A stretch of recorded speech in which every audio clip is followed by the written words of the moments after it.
You ever feel like your entire existence can be erased with one lie? Because that's exactly what happened to me. 5 years ago, I was 19, just about to start college with everything planned out. Now I'm 24, finally stable, finally okay, but getting here. That was a battlefield, and the ones who turned against me, my own blood. Let me backtrack. My name's Ray, short for Raylyn. I grew up between two households, mom's place during the week, dad's on weekends. When I was 16, dad married Vanessa, a woman who walked into our lives with a smile that never reached her eyes. I knew from day one she didn't like me. No reason given, just cold. Still, I stayed civil. I figured if she made dad happy, maybe I could learn to coexist. Stupid me. 2 weeks after their wedding, she accused me of stealing her mother's antique bracelet set. Said I'd sold it. She even had proof, a receipt for a pawn shop in my backpack and 2 of the missing pieces found under my bed at dad's place. The drama that unfolded, picture perfect chaos. Dad's face twisted with disgust. My stepbrother Eli refused to even look at me. My grandma clutched her pearls like I was some criminal. And the worst part? My mom, my own mother, didn't defend me. She told me maybe I needed to think long and hard about my behavior. Just like that, I became the family disgrace. College fund gone. Apparently, Dad felt so ashamed he handed it over to Vanessa as a way to make things right. Yeah, you read that correctly. She got the money I'd been counting on since I was 12. And me, I was out. Kicked to the curb. No calls, no visits, nothing. I spent my 19th birthday on a friend's couch eating boxed mac and cheese with a candle stuck in it. Fast forward to now. I live in a tiny apartment I pay for myself. I've worked every job imaginable: waitress night, receptionist, freelance captioner. I never made it to college. Not because I didn't get in, I actually got into 3 good ones, but because rent doesn't pay itself. I rebuilt my life brick by brick without any of them. And just last month, guess who came crawling back? Mom called first.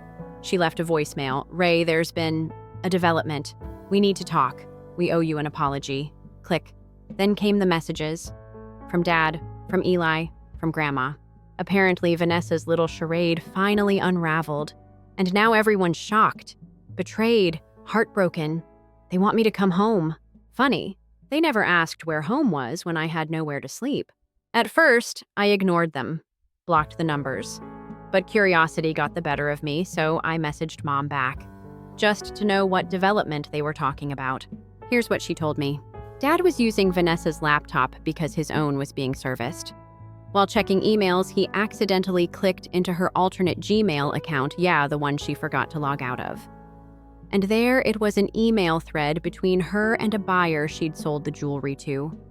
The final message, the buyer asking if she wanted to repurchase a certain pair of rose gold earrings before he melted them down.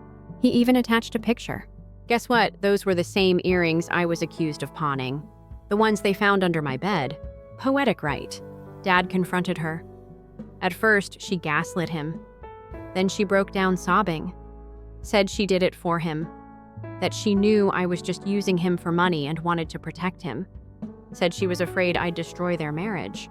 You'd think that'd be the climax. But no, she admitted to planting the receipts. Hiding the jewelry in my room. Fabricating the whole mess. She did it all because she didn't like how close I was with my dad. Because she felt threatened. And instead of communicating like a grown woman, she decided to ruin a teenager's life. Dad kicked her out, filed for divorce, cried to my mother that he should have believed Ray. Should have. That word does a lot of damage. You know what's wild. They didn't find the truth through compassion or curiosity. They found it because Vanessa was too dumb to log out. For 5 years, they never questioned anything. Never thought to ask if their version of events made sense. Never cared that their daughter me was sleeping on couches and working 50-hour weeks. Now they want to hug it out. I told Mom I'm not interested. Not now, maybe not ever. She said, we didn't know better. The evidence was so strong. I replied, you knew me. Silence. I hung up. That was last week. Since then, I've had 3 emails, 2 voicemails, a surprise bouquet at my door. I'm done. I didn't claw my way back just to let them in and mess it all up again. Still, there's a part of me that wonders, will I ever stop being angry? But that's for another day. Because right now, I've got a life to live and it doesn't include them. I thought ignoring them would work. That if I stayed silent long enough, they'd disappear again like they did when I needed them most. But people who abandon you for convenience never leave quietly when guilt kicks in. They try to rewrite history, make their version sound softer, easier to swallow. But I remember every detail, down to the way my dad's voice cracked when he called me a disappointment. You don't forget that kind of thing. And you sure as hell don't forgive it just because someone finally realizes they were wrong. 2 nights after I told my mom to stop contacting me, I came home from a long shift and found her standing outside my apartment building, arms crossed, like she had every right to be there. I didn't even flinch, just walked past her and said, "Not tonight." She followed me up the stairs anyway, said she wouldn't leave until I gave her a chance to explain. And honestly, I didn't have the energy for another fight, so I let her in. Thought maybe if I let her say her piece, she'd finally go away. She started with the usual lines, how hard it had been for her too, how convincing Vanessa's lies were, how much she regretted not standing by me. She said she thought distancing herself would motivate me to take responsibility, that she didn't want to be the bad guy but felt like she had no choice. She cried a lot, kept saying she missed me, that I was still her daughter. I listened, quietly. Let her fill the room with words I couldn't believe anymore. And when she finally stopped talking, I looked her in the eye and asked, "Did it ever occur to you even once that she might have been setting me up?" She didn't answer right away, just wiped her face and said, "There was so much evidence, Ray. What were we supposed to think?" I said, "You were supposed to think about the girl you raised, not some stranger who walked in with a fake smile and a diamond ring." That shut her up for a while. I told her the truth, that I'd spent the past 5 years learning how to sleep without checking the lock 3 times, how to eat without feeling guilty about every bite, how to believe I wasn't the garbage my family threw away. And now, after all that work, she wanted to slide back into my life like nothing happened. Just because her bubble popped, she reached for my hand. I pulled away. "I can't do this," I said. "You don't get to break something vanish and show up years later asking to glue it back together." She didn't argue, just stood looking small for the first time in my life. Told me she'd leave, but that she'd keep hoping I'd forgive her. I walked her to the door without saying a word. The second it closed behind her, I felt like I could finally breathe again. The next morning, I blocked her, again. And yet, it didn't stop. Emails, voicemails, even Eli messaged me asking if we could talk. Said he'd always had doubts about Vanessa, but didn't want to stir the pot. I didn't respond. He didn't stir the pot because it was easier to let me drown in it. They all watched it happen. And no one said a damn word. I guess the part that stings the most is how quickly they gave up on me. Not one of them hesitated. No one said, "This doesn't sound like Ray." No one asked for my side. They just decided I was a thief. End of story. You know what I've realized? Family isn't who shares your blood. It's who stays when things get ugly. And the people who stood by me, the ones who helped me get through those first years on my own, weren't related to me at all. Jamie, who let me sleep on her couch for 6 months and never once made me feel like a burden. Chris, who got me my first real job working inventory at his dad's warehouse. Emily, who sat with me in silence when I couldn't stop crying after my college rejection. They didn't owe me anything, but they showed up. Every damn time. I built a life with scraps. And now that it's finally stable, now that I've learned how to smile without forcing it, they want to be part of that picture. No, you don't get to erase someone, then beg to be written back in once the story gets good. That week, I finally told Jamie everything. I'd kept most of it bottled up all these years, too ashamed, too angry. But letting it out felt like breathing after being underwater for too long. She didn't say much, just hugged me tight and said, "You don't owe them a single word." And she's right.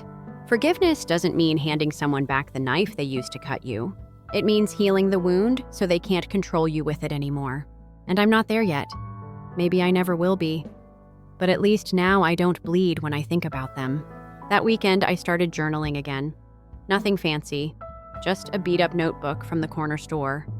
But page after page, I started reclaiming pieces of myself, writing down everything they made me believe I wasn't worthy, smart, resilient. And slowly, I started to believe it.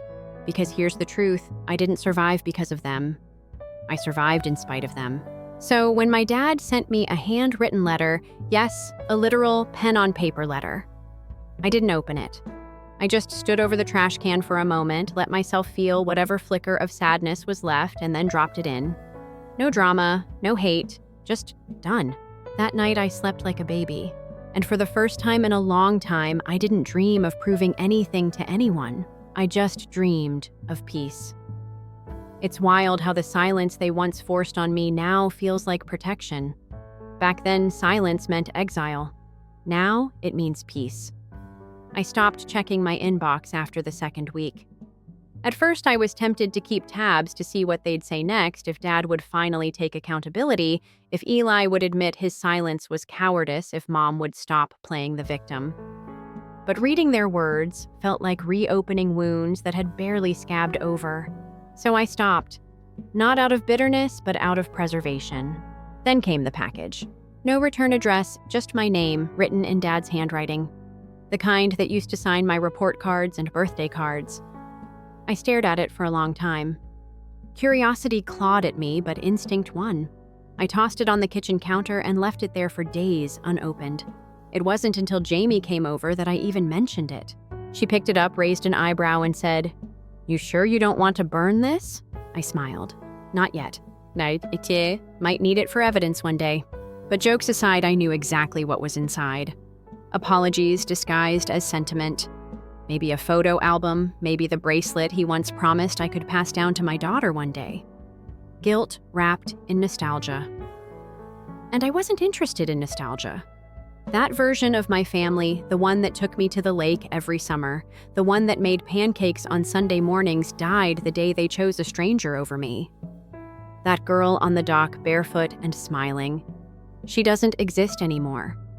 She was buried under betrayal and had to be reborn in survival. I didn't open the package. I donated it, didn't even flinch. But what really got to me happened a few days later.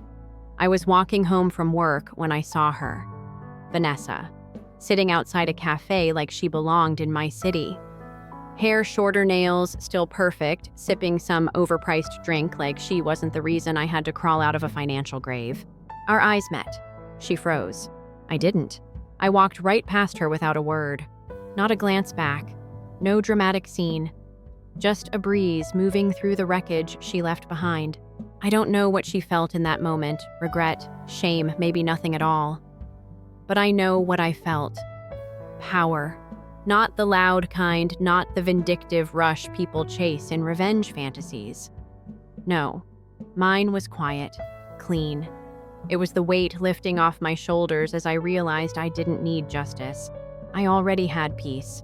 Later that night, Jamie and I laughed about it. "You didn't throw your coffee in her face," she teased. "Coffee's too expensive," I said. "She's not worth $4.50. Still, something about that run-in stirred the past. I found myself revisiting old journals, flipping through memories I hadn't touched in years. Pages where I'd scribbled things like, "They don't believe me," and "Why am I never enough?" Back then, I thought if I could just prove I was telling the truth, they'd take me back. But I was wrong. They didn't abandon me because they believed Vanessa. They abandoned me because it was easier than standing up to her. Because believing her saved them the trouble of facing their own failures. And that's what I'll never forgive. The betrayal wasn't in being accused. It was in how quickly they decided I was disposable. I remember crying myself to sleep on that couch at 19, wondering if I had imagined everything. Maybe I really was a problem. Maybe I had done something wrong. That's what happens when your reality gets rewritten by the people who raised you. Gaslighting isn't just a word you see on social media, it's a slow erasure of your sense of self. And by the time you realize what's happening, you're already doubting your own reflection. But now I know better. Now I see myself clearly. I see a girl who was scapegoated for being inconvenient. A girl who had the audacity to set boundaries. A girl who didn't beg to stay in places that hurt her. And eventually a woman who decided her peace was non-negotiable.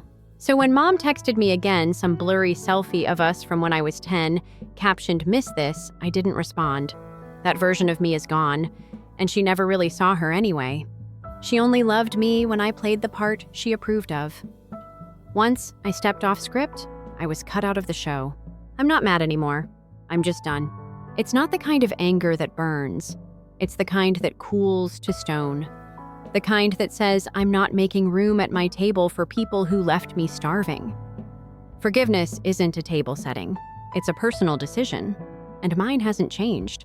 My therapist once told me, "You don't owe healing to the ones who broke you." I didn't understand it at first. Thought forgiveness was a requirement. But now I see it for what it is, a choice. And I choose peace. I choose stillness. I choose mornings without anxiety, weekends without family drama, and nights where I don't have to rehearse hypothetical arguments in my head. I choose me. One night I sat on the balcony with a cup of tea watching the lights of the city blink like stars. I thought about everything I'd lost. But more importantly, I thought about what I'd gained.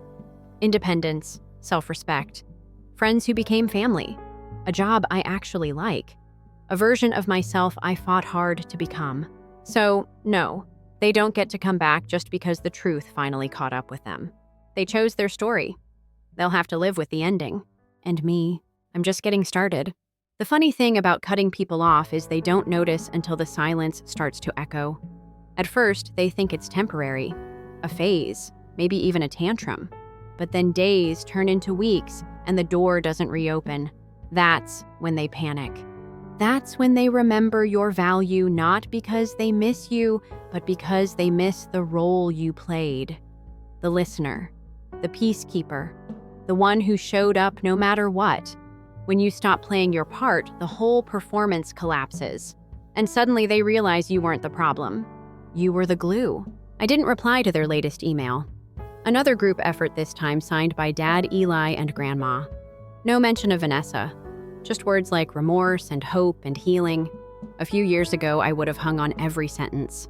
Now I see through the surface. They don't want to heal. They want to hit rewind. But I'm not a tape they get to rewind and play back on their terms. And still, some part of me kept waiting for something different. A truth that felt raw, not rehearsed. I thought maybe, just maybe, one of them would say it plainly. We failed you. Not we misunderstood. Not we were confused, but we betrayed you. That's the thing they never name. They dance around it with guilt-soaked metaphors, but none of them say what really happened.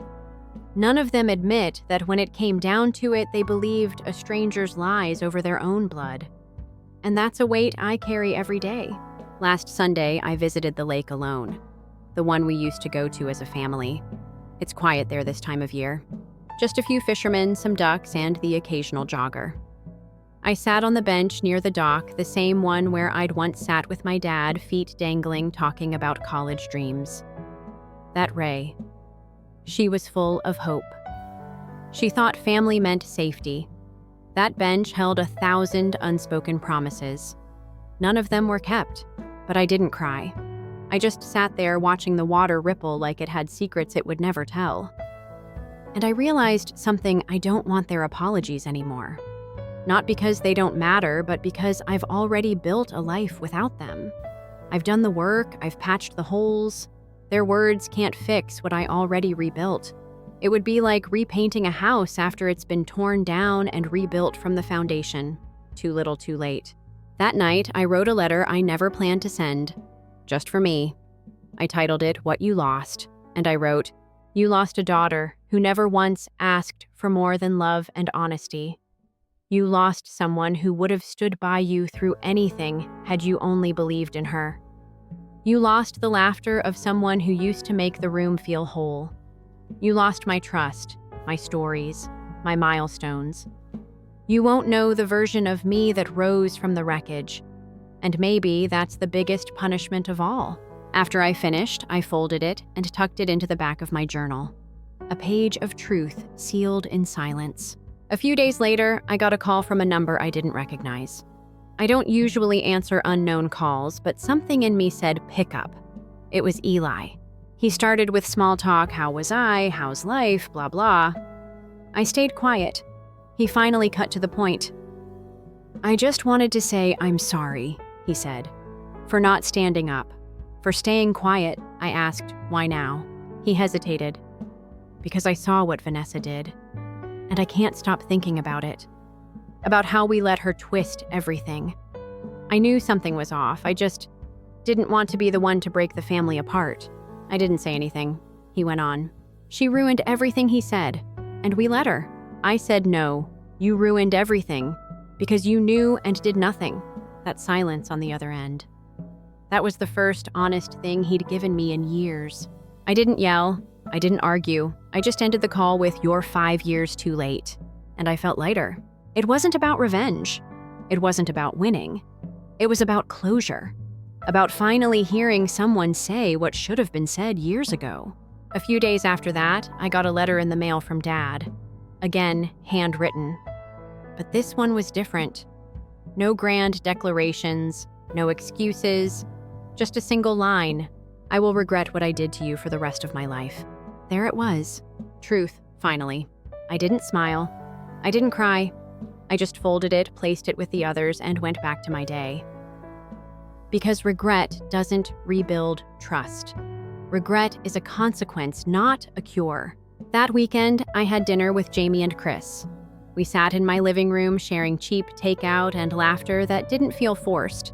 No tension, no walking on eggshells, just people who love me for me, who stayed when everything fell apart, who didn't need proof to believe in me. Chris raised his glass and said, "To new roots." And I toasted quietly, thinking, yes, to roots that aren't tangled in lies. That night, I stared at my ceiling and realized something I hadn't been able to admit until now. I'm free. Not because they apologized, not because they feel bad, but because I no longer need them to feel whole. I don't know if forgiveness will ever come. Maybe in 5 years, maybe never. But that's not my focus anymore. I'm not living in the wreckage of their mistakes. I'm building forward. So if they're reading this, if they somehow find a way to peek into the life they walked away from, here's what I hope they understand. You didn't just lose a daughter. You lost the chance to witness her rise, and that's on you. They keep trying, but I'm no longer within reach. Maybe that's the part that scares them now. That I'm not angry, not in the way they expect, not slamming doors or sending bitter texts. I'm calm, unbothered, detached.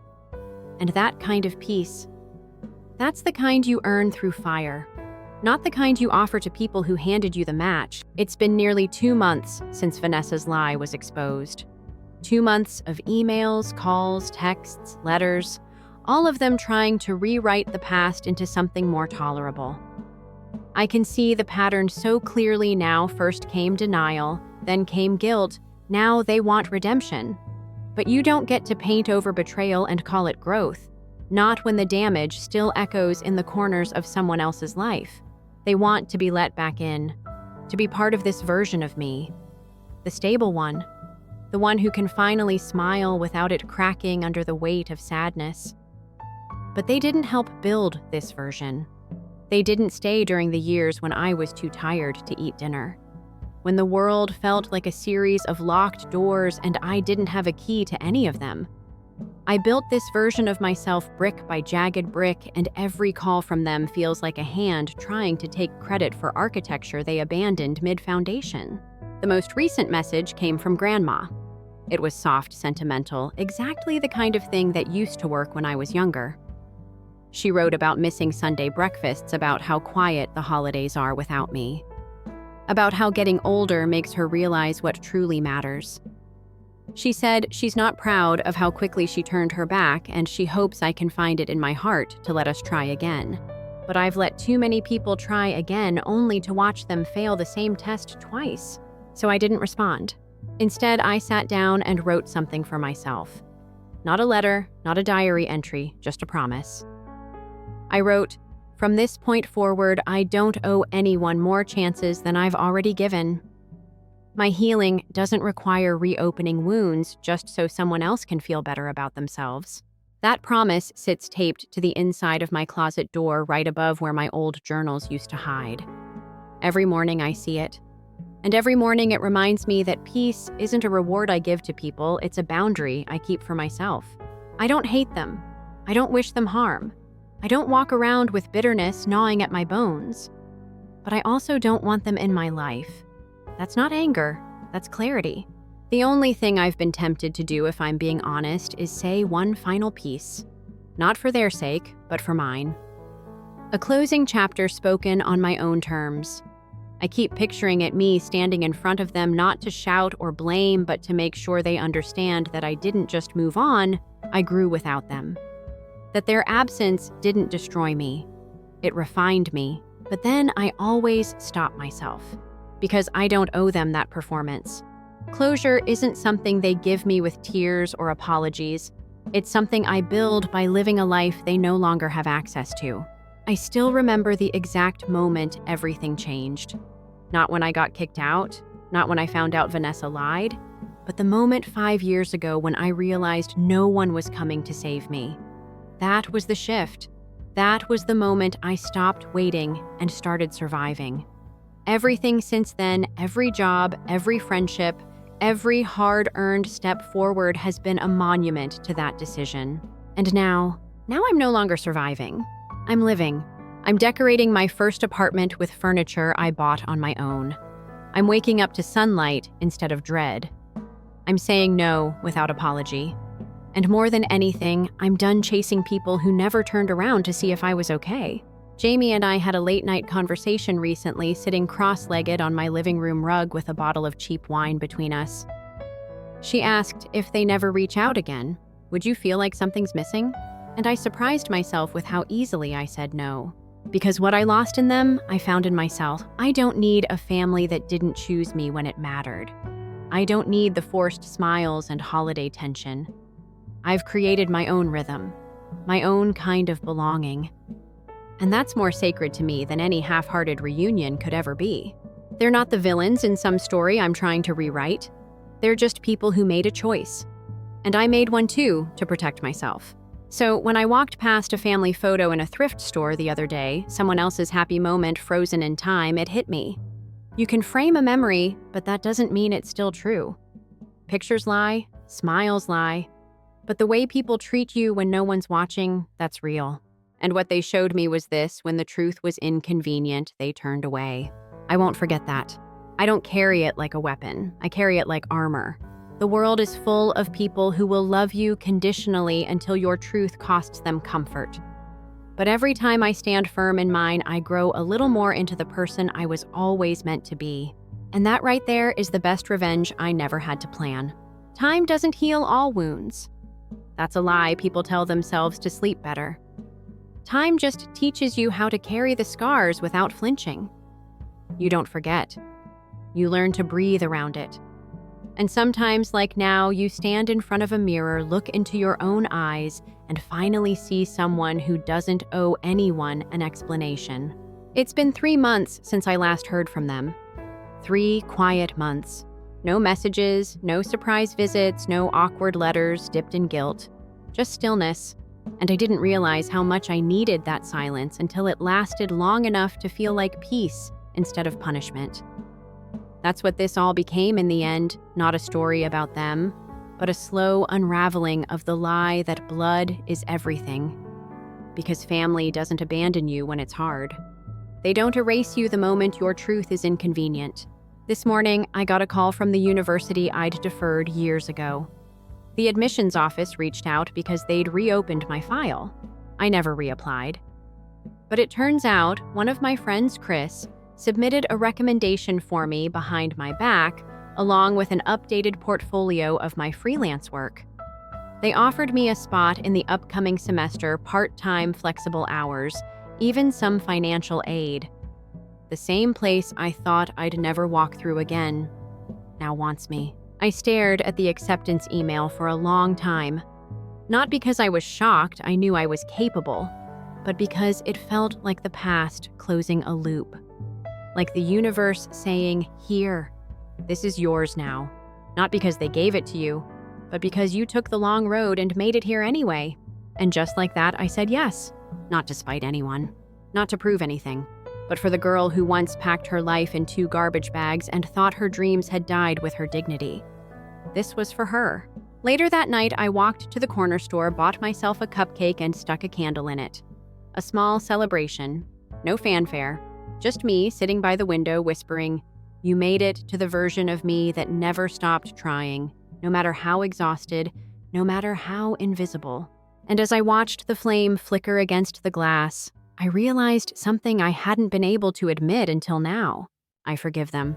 Not out of obligation, not because they earned it, but because carrying the weight of their choices any longer would only weigh down the future I've worked so hard to build. Forgiveness isn't permission, it's release. I'm not inviting them back into my life. I'm not erasing what happened. I'm just choosing to be done reliving it, to be free of their hold, their guilt, their silence. They no longer define me. I do. This journey didn't lead to a reunion. There was no dramatic reconciliation, no tears of joy or sweeping apologies that changed everything. What happened was quieter, more real. I found my voice again. I built a life they couldn't destroy. And in doing so, I discovered something no apology could ever give me peace. Now, when I pass by old family photos or places we once visited, I don't turn away. I don't freeze. I let the memories pass through me like a breeze that no longer chills my bones. I nod at the past, thank it for the lesson, and keep walking. Because the truth is, they lost the chance to know the woman I became. And I gained everything they tried to take from me, my joy, my resilience, my freedom. I'm registering for classes next week. It's scary. Starting over always is. But this time I'm doing it without fear of being abandoned, without wondering if I'm enough. I know who I am now, and that's all the approval I'll ever need. Jamie offered to throw me a celebration dinner. I told her no need. But she showed up anyway with takeout, a playlist we made back when everything was falling apart, and a big messy sign that read "New chapter, same badass." We laughed until our stomachs hurt. And in that moment, I knew I wasn't missing anything. My life is full in the places that matter. Not with forced family ties, but with people who chose me, who stayed, who never once asked for proof of my worth. That's family, and that's enough. If you've ever been cast out, lied about, erased, this is for you. You are not the mistake they made of you. You are not the silence they left you in. You are not the story they tried to rewrite without your permission. You are the author now, and every step you take forward, that's the revenge. That's the healing. That's the win. I didn't win because they came back. I won because I didn't. Story 2. When my mom was under a lot of medication, Dad deceived her into handing over her business.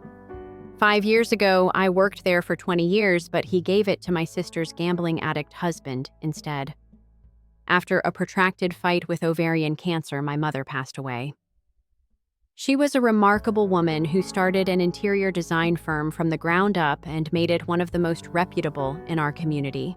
When I could, I worked with her throughout my early adulthood and youth. It was always assumed that I would eventually take over after learning every facet of the company. In addition to being the oldest daughter, I had committed myself to mastering the trade and cultivating a rapport with our customers. At the age of 5, my mother opened this company in our garage. I recall her working through the night, making phone calls and drawing designs, all the while finding time to assist me with my schoolwork. One project at a time, she expanded her clientele by taking on modest assignments that other designers may overlook. Whether they were remodeling a mansion or simply refurbishing a bedroom, every client received the same amount of attention and commitment. She had a staff of great designers working for her and had moved into a gorgeous downtown office by the time I was in high school. I grew raised in that industry, literally. I would complete my schoolwork at her office after school while listening to her client meetings and learning as much as I could about business and design. By the age of 16, I was assisting with administrative duties, and by the age of 18, I was going with her to design exhibits and client locations. She made sure I understood every facet of the company, from financial management to the creative side. I studied in business and minored in interior design when I went to college. I worked with Mom during breaks and had summer internships with different companies to expand my expertise. Rachel, my younger sister, never expressed any interest in the company.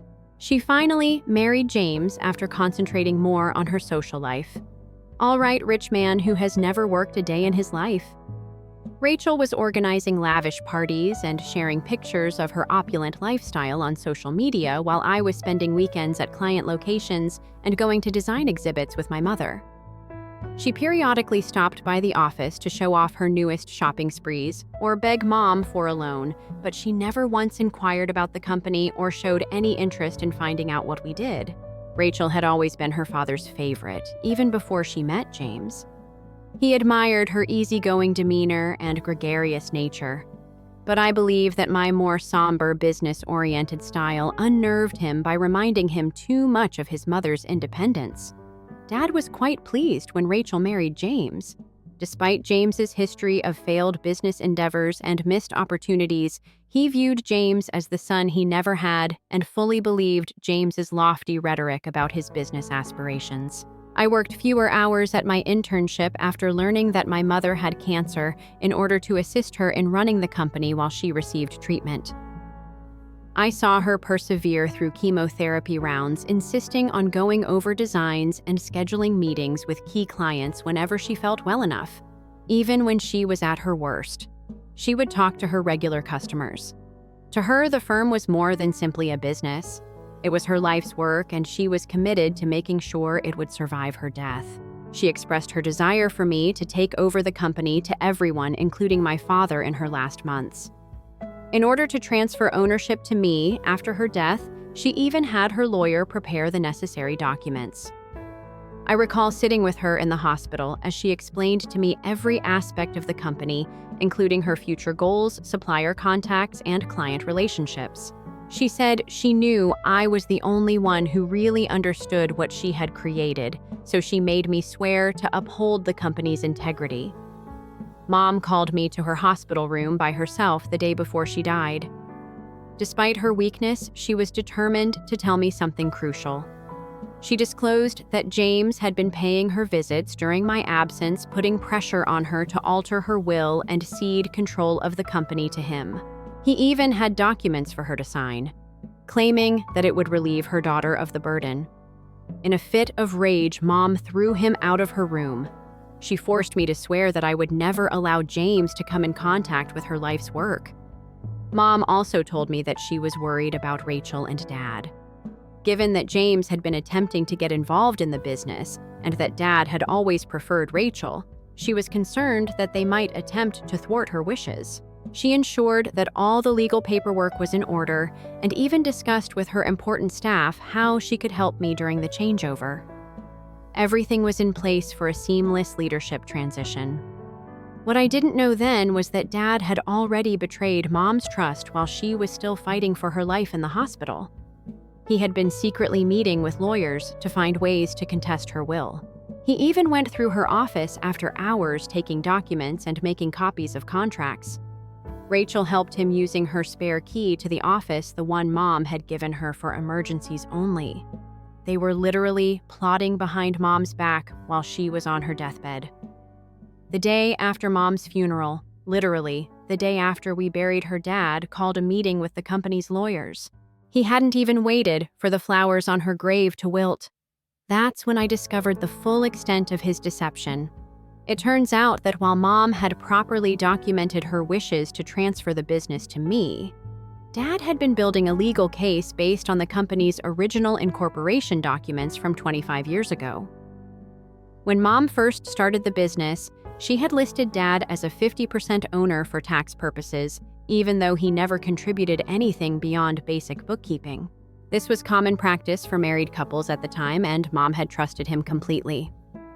She had attempted to update these documents during her illness, but Dad had deliberately delayed signing them, claiming he was too overwhelmed with her medical care to deal with paperwork. Meanwhile, he was secretly meeting with corporate lawyers who specialized in hostile takeovers.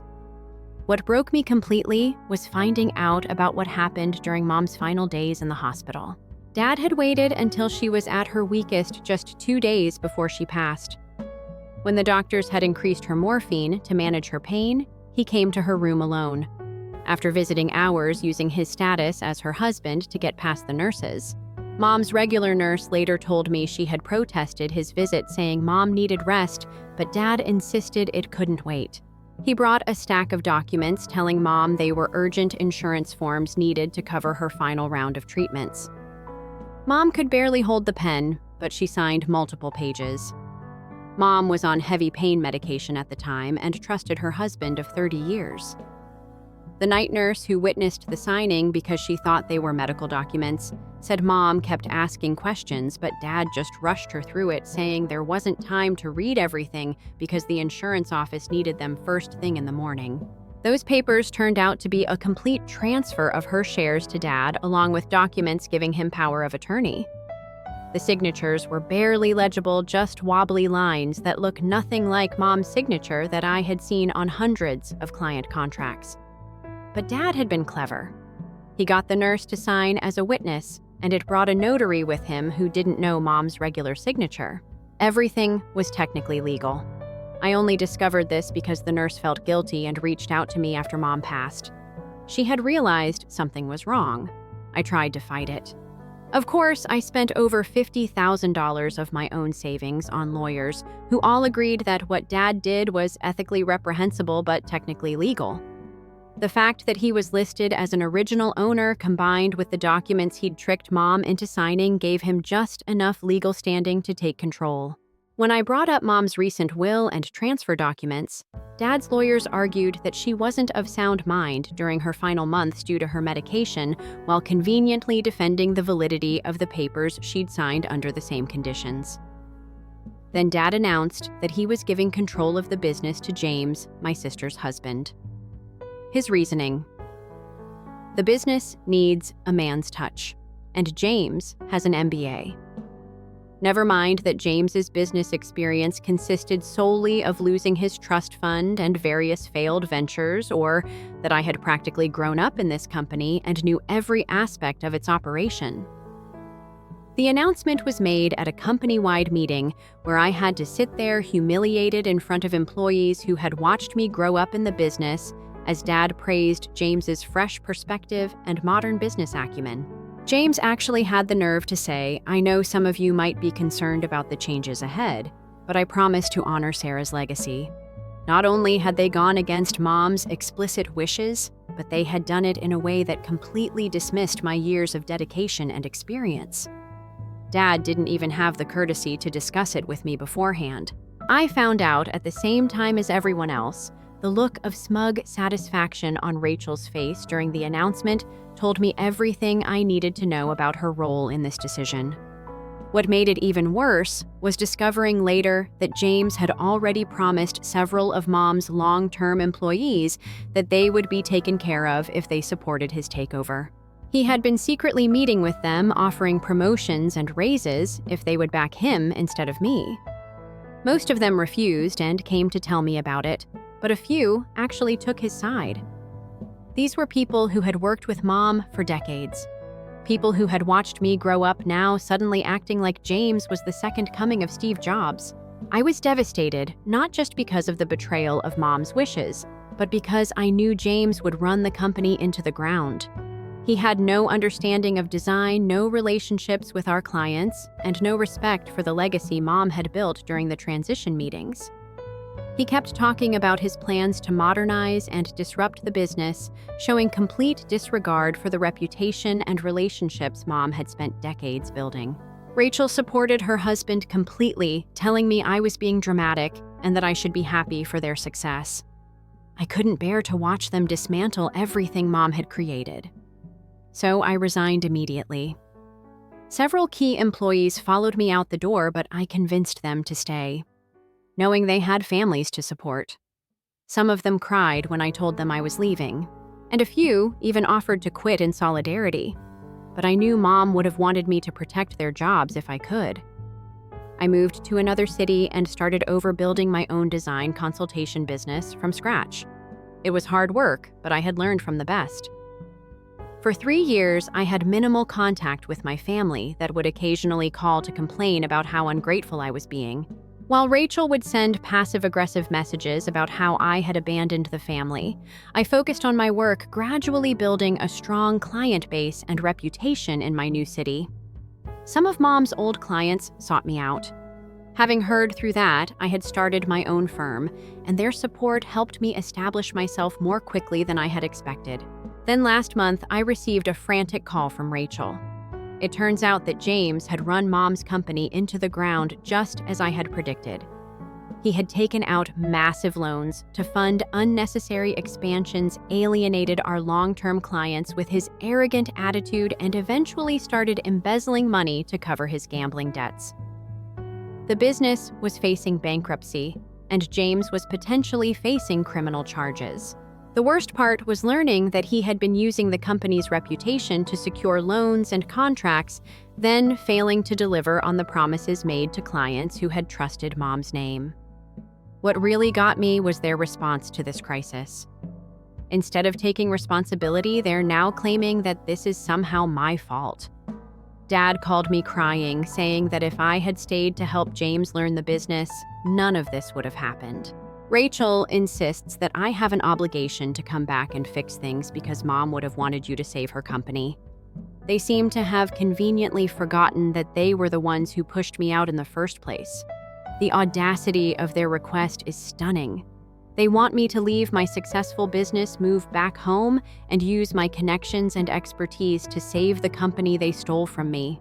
James even had the nerve to suggest that I could work under him as a senior consultant while he maintains control of the company. I refused outright. I told them that they made their choice 3 years ago when they dismissed Mom's wishes and my expertise. I've built something new now, something that's entirely mine, and I won't abandon it to clean up their mess. The irony is that many of Mom's former clients have already reached out to me seeking to work with someone who maintains the standards and integrity she was known for. This has caused a huge rift in the family. My father is telling everyone who will listen that I'm letting my mother's legacy die out of spite. Rachel has been posting on social media about how I've betrayed the family and abandoned Mom's dream. Even some longtime family friends have reached out to suggest that I should put aside my pride for the sake of preserving what Mom built. So either for refusing to help read it. I'll update if anything significant happens with the situation, though I doubt they'll stop trying to guilt me into fixing their mess. Update 1: after my last post, things have escalated significantly. I found out that James has been doing far worse than just mismanaging the company. He's been actively stealing from clients. Several of Mom's longtime clients contacted me directly after discovering that James had taken their project deposits but never started the work. We're talking about hundreds of thousands in missing funds, including a $250,000 deposit from Mom's very first client 25 years ago. I also learned from Lisa, Mom's former assistant, who still works there, that James has been forging clients' signatures on contracts and inflating project costs, then pocketing the difference. He's been using Mom's old signature stamps on documents which she had specifically told me to destroy after her death because she was worried about exactly this kind of fraud. Then Mr. Chen from the bank called me. He's been handling Mom's business accounts since she started the company. And he's known our family forever. He asked to meet me for coffee, looking really uncomfortable about breaking client confidentiality, but said he felt morally obligated to warn me about what was happening. Turns out, Dad did something incredibly stupid. Remember our family home? Dad remortgaged it, not just a small loan either. He took out nearly $800,000 against it to cover what he called emergency business expenses for James. Mr. Chen discovered where that money actually went when the bank was reviewing some suspicious transactions. James had gotten himself deep into some seriously sketchy gambling debts at these underground poker games, not casino poker. We're talking about those illegal games run out of warehouse basements where people get hurt if they don't pay up. James had apparently been going to these games for months, losing more and more money, and telling these people he'd pay them back with his company's money. Dad never told Rachel about remortgaging the house. She has no idea they could lose her childhood home because her husband needed to pay off illegal gambling debts. The monthly payments are insane. like $6,000. And James blew through all that money in less than 2 months. He didn't put a single cent toward actual business expenses. Mr. Chen only told me because he's worried about Dad's safety. Apparently, James has been hanging around with some really dangerous people, and the bank has noticed some concerning patterns in the withdrawals. He even suggested I might want to hire security for my own office just in case. I was still trying to comprehend all this information when Rachel showed up uninvited at my workplace. She looked terrible. I was all red and puffy from sobbing like she hadn't slept in days. Then she claimed she just found out she's pregnant with her 3rd kid. She broke down completely in my office, sobbing about how they're totally broke. They've already sold all her designer stuff. The whole time she was chatting, I was thinking about how she had no idea about the gambling or the terrible guys James is tangled up with. All she knows is that they're struggling to pay expenses. Then, in classic Rachel form, she shifted from wailing to demanding. She had the arrogance to propose I might loan the money for my business because I'm doing so well now. When I declined pointing out that I'd worked hard to develop my firm from scratch after they took Mom's from me, she absolutely lost it, starting shouting about how I was loving watching people struggle and that Mom would be embarrassed of me for not supporting family rich coming from her. Consider all they've done. What Rachel doesn't know is that 3 large design firms have already approached me about buying out what's left of Mom's company. They've heard about the financial woes and are circling like vultures. I could probably negotiate a settlement that would save the company's reputation and safeguard the surviving employees, but it would mean James and Dad would face penalties for their financial sins. I've been sitting on these offers, not sure what to do. Part of me wants to watch them collapse and burn, but I keep thinking about the devoted employees who've remained around. I was actually evaluating one of these buyout bids when Dad phoned this morning. He was sobbing, which is something I've only heard twice before at Mom's diagnosis and at her burial. He continued going on about how he should have listened to Mom about James, how he made a terrible mistake, how everything was coming apart. But you know what actually got me through his tears and his apologies? In fact, he never once admitted what he had done to me. He's not sorry. I was harmed by him. He's simply sad his idea didn't work out. Then he began discussing how to make things better. He still believes James should remain in control even if everything is actually falling apart around them. In fact, he recommended that I return and help James become a stronger businessman. Do you think that's possible? As though James's desire for business mentoring is the only issue? It's not like he's actually using business funds to gamble and conduct fraud. Dad continued repeating things like, "We need to stick together because we're still family." But while they were robbing me of Mom's presence, where was all this familial loyalty in light of all that Lisa and Mr. Chen taught me? I visited my attorney. She advised me to keep a record of everything for my own protection, because James's deception may ultimately result in inquiries that might come back to haunt everybody who has worked there. During our conversation, she revealed that some of Mom's previous clients had really contacted a forensic accountant, one of her other clients, to look into the whereabouts of their deposit money. As it happens, these clients engaged her because they were unable to acquire clear responses from James regarding their projects. She has already discovered proof of at least 6 blatant fraud cases. Copies of documents demonstrating James's misuse of corporate cash, including records of a business trip to Paris that turned out to be a vacation with a lady who was most obviously not Rachel, have been surreptitiously sent to Lisa. For the time being, I'm not talking about the mistress situation, but given the current state of affairs, Rachel will undoubtedly find out soon enough. I'm recording everything, but I'm avoiding the mess as much as can. My own company is doing quite well. Mom had always hoped that I would land a big contract, and I did. And I accomplished it on my own initiative. A number of her previous clients have contacted me stating that they believe I possess the same honesty and meticulousness that made Mom unique. I'm concentrating on expanding my own company and carrying on Mom's legacy in my own unique way for the time being, but I'll provide another update if something noteworthy occurs. allow them to face the repercussions of their decisions. The last update. Everything ultimately came to a head 6 months after my previous post. In the end, James and the business were sued by the clients who engaged the forensic accountant. After that, everything else began to fall apart. The misappropriated money, the gaming debts, everything. James made an attempt to flee, but it seems that the people he owed money to caught up with him before he could get out of town. He ended up in the hospital with several damaged ribs and a fractured arm. At 2 a.m, Rachel arrived at my door, weeping, pregnant, and finally understanding the entire truth that night. In their home, she had discovered documents pertaining to the mortgage gambling debts and even receipts from his excursions with the mistress. While she worked things out, I allowed her to remain with me for a few days. She was upset with James, but she was also upset with herself for failing to see what was going on. When it was all revealed, Dad suffered a mild heart attack. Even though he is now okay, it was striking to see how old and damaged he seemed in the hospital. According to the physicians, stress had a significant role.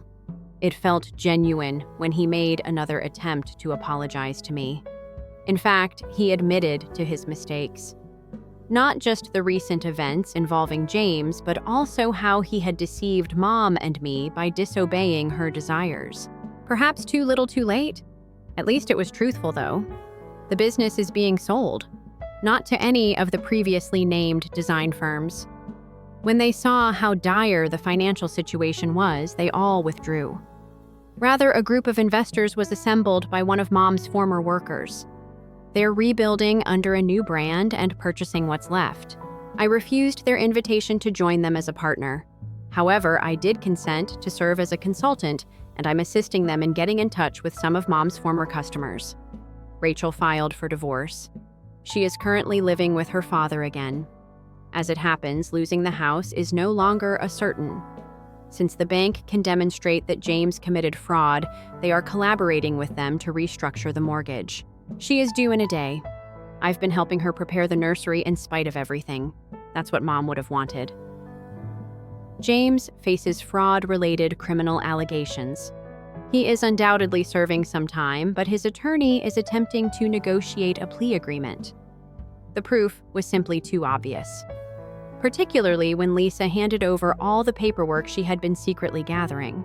It turned out that ever since James took over, she had been keeping copies of everything, as if she had anticipated this moment. I'm doing really well with my business. I recently purchased a stunning ancient building in the heart of the city, which I am currently refurbishing into the new headquarters for my business. I doubt I will provide another update. I'm ready to concentrate on crafting my own tale now that this chapter of my life is coming to an end. Story 3. A week before the wedding, after I had already planned and paid for it, my parents informed me that they had used my whole wedding cash to invest in my sister's failing company. My parents have a good life. My sister and I have had a rather comfortable upbringing, and they operate a construction company. However, she has always been far more pampered than I am, most likely due to the fact that she is the youngest, and my mother gave birth to her somewhat late.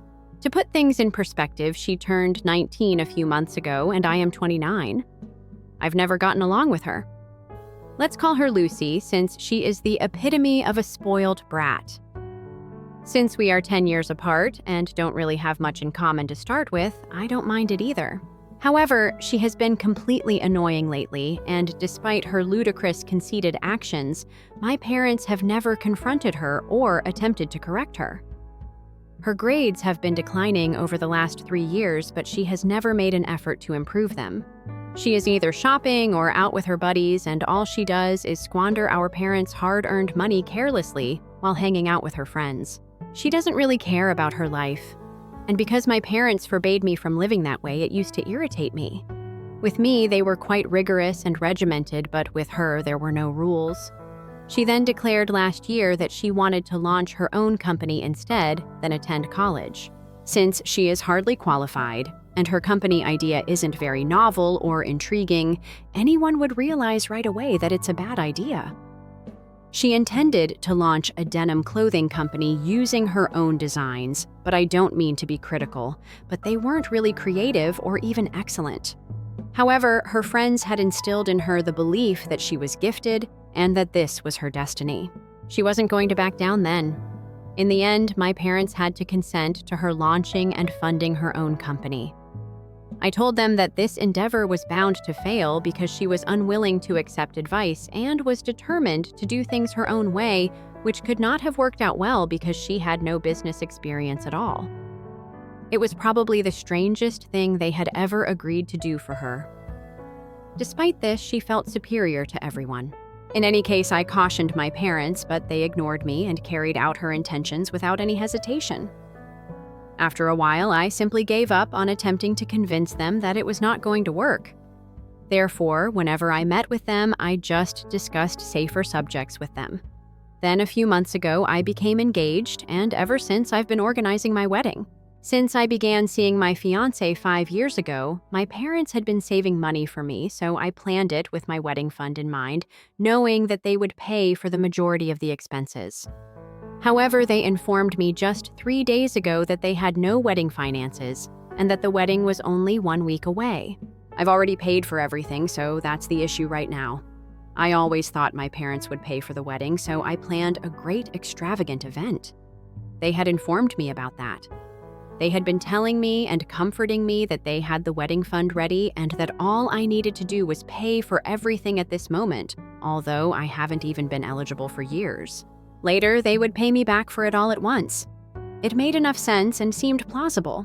I thus did just that. I wouldn't have gone out of my way to make this such a lavish celebration if I had any inkling that they were short on cash for my wedding.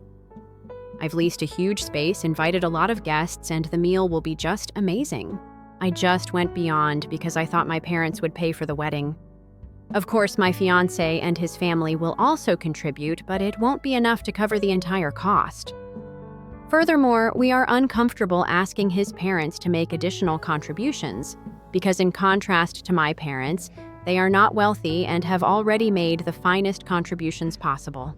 Furthermore, they shouldn't be expected to tidy up the mess my parents created. Many items have already been paid for out of pocket, thinking that my parents will pay us back. However, since that won't occur, we are at last recognizing that this will significantly reduce our savings. This type of wedding is beyond our current means, but as I mentioned, it was just a week ago. This close to the wedding day, everything has already been planned and paid for, and the invites have been sent out. Even if we attempt to cancel, we will not receive a reimbursement. That will therefore be useless. It's really annoying because we estimated that we wouldn't have to worry about money once my parents reimbursed us. However, given the current circumstances, we will need to live incredibly frugal lives and save as much money as we can over the coming years in order to cover this type of expense. My parents could have prevented this catastrophe by simply being honest with me, which is why I'm obviously furious with them. However, they didn't mention this to me for months, not even during the wedding planning. They deliberately remained silent because to them, their pride outweighed the situation's practicality. I wouldn't have planned such a lavish wedding and would have stayed within my means if they had simply told me that they didn't have the kind of money they had promised me from the beginning. No one would have been harmed in this way. However, they didn't. After months of deceiving me and leading me on, they finally realized 3 days ago that they couldn't continue and that they would eventually have to tell me the truth. When they invited my fiancé and I over for dinner, they simply dropped the bombshell on us during dessert and assumed we would be okay with it. They reasoned that it wasn't like we couldn't afford it because we had already paid for everything. I made an effort to explain to them that we had paid for everything out of our own funds in the hopes of receiving reimbursement, but that now that the funds were gone, we scarcely had any money set aside for the near future. My parents insisted that everything would be all right and that we shouldn't be concerned because for some reason, they didn't really understand what the problem was. When I eventually learned from them exactly where they had spent my wedding fund, I was still trying to reason with them, but I knew there was no use in continuing the conversation.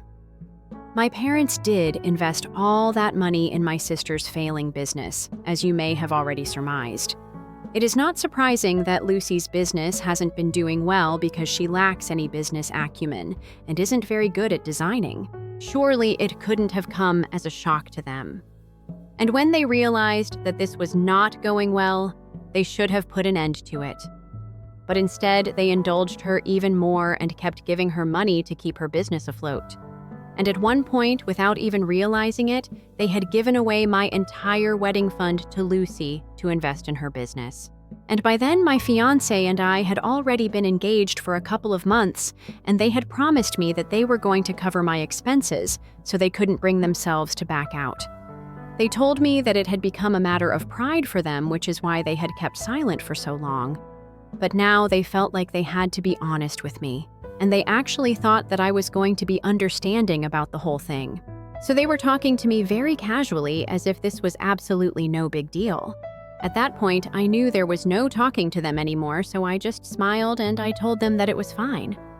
My fiancé seemed a little shocked, but I guess he realized that I knew what I was doing, so he didn't say anything about it later on either.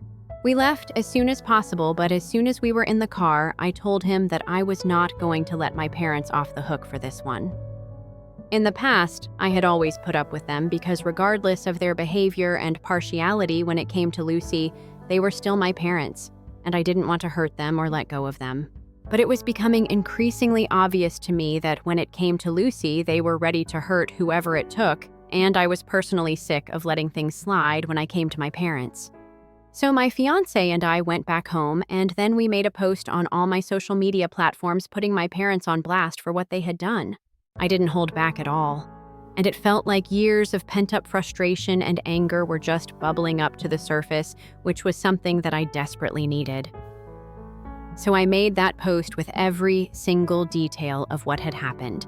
And within a few hours, people started texting me to console me, and some people even offered to help us with our finances. In short, everybody was pretty upset with my parents, especially given the fact that everyone knew that Lucy was not well equipped to handle a business. And yet, they hadn't thought twice before spending my wedding fund on her business, and then going on to promise me stuff that they knew they could not live up to after I had made that post. I knew that either Lucy or my parents would try to contact me, so I had already blocked them for the past 2 days. They could not get in touch with me, but today I heard from my parents' lawyer, and he told me that I could either take down that post or my parents would be slamming me with a lawsuit, and I would have to lose even more money to pay them back, and reparations for all the emotional distress that I had caused them with my post. He told me that he was calling because my parents had instructed him that I was to be given one chance, and if I didn't take that post down, then they would be left with no other option but to take this up legally and sue me for defamation. I was shocked that they would even suggest something like this. So I decided to unblock my parents and give them a piece of my mind after speaking to the lawyer. But that didn't exactly go as I had planned. When I called them, I had every intention of telling them a new one and letting them know that they couldn't just threaten me with their lawyer and expect to get away with what they had done. I called my dad's phone number, but instead of my dad, my mother answered, and before I could say anything, she told me very coldly that after I had put up that post, my dad had suffered a heart attack. She told me that they had never been humiliated like this on a public platform, and neither had they expected me to do something like this because it was a low blow. They told me that if I had such strong feelings about what they had done, I should have been honest about it and confronted them about it to their face, instead of pretending that everything was fine and then going back home and posting about it on social media for sympathy. I was shocked because I had no idea that that's what had happened to my father, and neither did anyone else. I tried to talk to my mom and tell her that I didn't know that that's what happened to my dad, but she told me that she really didn't care because it had already happened and I was the one who had caused something like this. So now I could either take that post down and apologize, or I could live with the knowledge that I had done this to my dad and try not to care about it. She also said that she knew that what they had done was messed up. They should have been honest with me, but if I had really considered them family and respected them as my parents, I would have been honest about my feelings. But now they believe that to me their money was more important than they themselves, and I don't know what to say about that. So I just hung up. And now, of course, I feel incredibly guilty about whatever has happened. The fact that a post like that could give my dad a heart attack, I had never even thought about it. But I have to admit, I didn't know that my dad had heart problems. I've been feeling helpless about it, but at the same time, I really don't want to go back on my word and apologize publicly because for some reason, I just feel uneasy thinking about it. I talked to my fiancé about it a couple of hours ago, and even he was at a loss for words, so we have been finding it very difficult to come to a conclusion about what we should do. We do feel bad about what my father is going through, but at the same time, I don't think that we need to apologize for anything that we said or for talking about this incident in public, either for not wanting to apologize to my dad for humiliating him on social media, even after he had a heart attack. One update. So, I just found out that my parents made everything up. There was no heart attack. My dad is perfectly fine. And they lied to me just because they wanted a public apology from me so they could guilt trip me into letting them get away with this. I can't believe that people would stoop to such levels, and I'm really lucky that I decided to try and get an update on Dad's health because otherwise I never would have found out about their lies. 3 days ago, I had made that post, and afterward, I tried to get in touch with my mom several times because even though I was still upset about the whole wedding fun thing, giving somebody a heart attack had never been on the cards, and I felt really bad about what I had done. Even though I did not feel like I needed to apologize to them on a public platform, I had taken the post down for a short time after hearing about the heart attack from my mom, but now it's back up again. While I have been trying to contact him in the past 2 days, my mom had been rejecting all my phone calls and ignoring all my messages. And last evening, she sent a message after I had tried calling her 3 times in a row, saying that she was not ready to talk to me until I apologized publicly. If I was not ready to do that, then there was nothing that she or my dad had to say to me. I tried to argue with her, but she didn't respond to me. So out of desperation, I decided to call my dad's physician. Let's call him Uncle Ron. He's not just my dad's physician, but has also been an old family friend for a really long time. So I know that even if my mother did not want to talk to me, at least he would know about the situation, and I thought it was worth a try. I hadn't done that earlier because it hadn't occurred to me since I was quite distraught with everything. Anyway, when I called Uncle Ron up, I didn't even wait for him to say anything, and I just launched into my questions. I asked him a bunch of stuff about how my dad's health was doing now, whether the heart attack had been serious or not, whether he was still in the hospital or if he was at home. And after I had gotten it out of my system, Uncle Ron just sounded very confused. And he informed me that my dad was completely fit and great and told me that they had met over dinner and drinks only the other day.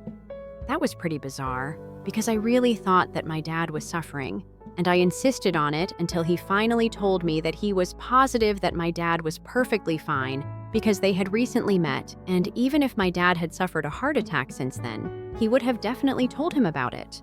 But he hadn't. He informed me that I must be confused, and because my wedding is coming up, I'm probably simply frazzled. And then he hung up. He probably did figure things out on his own, but didn't bring it up because it was just going to lead to trouble, and I'm extremely happy for that. But after chatting to Uncle Ron, I decided to go visit my parents and see for myself if my dad was genuinely all right or not, because this was becoming crazy and unclear now. It was a great lot of bother because I'm being married tomorrow, and today my fiancé and I had to go to the hotel in the morning, but I still made the trek to my parents' house only to check what I already knew.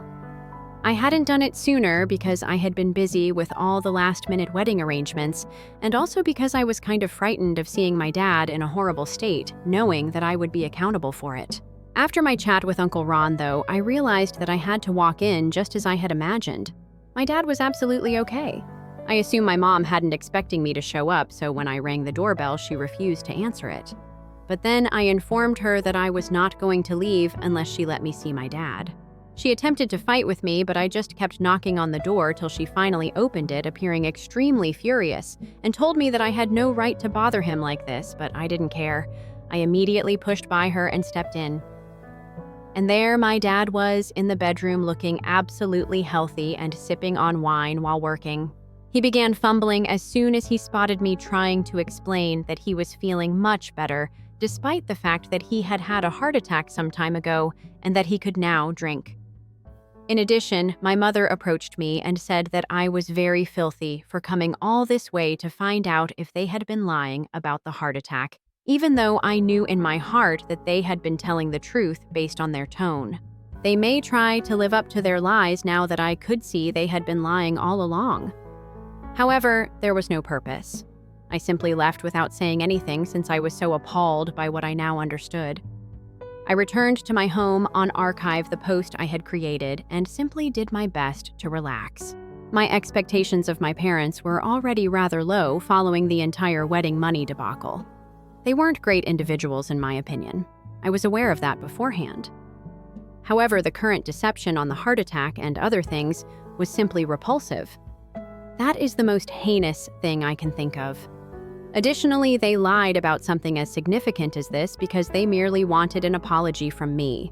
It's beyond my comprehension. Even while I'm not really surprised, I obviously feel horrible about my parents' behavior. Naturally, they could not handle it because they had always been so worried about their reputation, image, and other things. I knew they had a favorite, Lucy, and they always went out of their way for her even though they deserved it for lying to me for so many months and causing me so much trouble before that. That's why I posted about the whole wedding fun thing on a public platform, which must have been very embarrassing for them. However, I tried not to be angry with them because I knew that she was much younger than I was, and that my mother had taken a lot of risks in giving birth to her when she was in her late 30s. I had always made an effort to be a nice daughter to them, but I just understood yesterday that it was pointless. I was done with them because they would never be decent parents to me when I re-uploaded that post. After talking to me about everything, my fiancé reassured me and agreed to put the wedding first for the time being. We are currently in the motel. The majority of the visitors had already come and we came here in the morning. I was able to distract myself from the situation by entertaining our visitors for the entire evening. However, now that my fiancé is asleep and I'm by myself in my room, I felt the urge to let everything out so that nothing would disturb me. Tomorrow, as I don't want anything to spoil the day I've been looking forward to for so many months. All of my concerns regarding my life, money, and anything else that could come up in the future.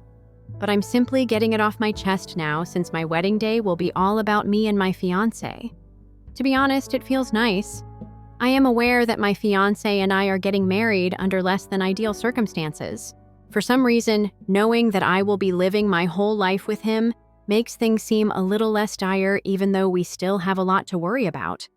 That's what I'm clinging to then. I am staying sane because of that. The second update. Hello everyone. 3 days ago, I was married, and I must say that it was one of the most wonderful days of my life. I had spoken about how I invited a lot of people and lavishly arranged everything. Everyone was there, of course, notwithstanding the troubles that surrounded my wedding. Although there were a few references to the post I published, which everyone remembers, fortunately, no one brought up the subject or talked extensively about the drama with me that day. At the very least, everyone was polite. It wasn't even weird, and no one mentioned that my sister and parents weren't there. In summary, everything went well, and I had a great time. The nicest aspect, though, was that my wedding present eliminated any financial concerns I may have had. The problem is that no one adhered to the register, and I believe that a bride will be quite glad that they didn't for once. All of my family members who had seen my article about my parents chose to donate instead of giving me presents, pooling their funds to send me a check for a substantial sum of money. That will undoubtedly pay the wedding expenses. Since I come from a generally wealthy family, most of my relatives didn't find it particularly noteworthy, but even so, their act of kindness was so touching that my husband and I ended up crying. Because to their kindness, I no longer have to worry about money, and they didn't even give me the impression that it was charity or anything. Nothing in the world can ever fully replace the sense of having a group of individuals who truly cared about and loved me. I'm quite pleased with how my wedding turned out, so I'd say it went fairly well. I'm even more relieved that Lucy and my parents chose not to attend because I had tightened venue security for a time because I was worried they would show up. However, it turns out that I didn't need to worry because they've been taking family beach vacations while I've been getting married. Lucy shared a number of pictures of herself with our parents relaxing on the beach and staying at a fancy resort, captioning them as a much-needed family vacation to escape the drama. I learned about it from a few of my cousins. Her choice of hashtag was the funniest part. It's not our family. I was clearly given the message, even though it was extremely embarrassing. To be honest, I was really happy that I was no longer a member of the family. Since I am biologically linked to them, there is little I can do about it, but at least we can now avoid each other. Update 3. I've been married for almost 6 months now, and I've hardly spoken to my family.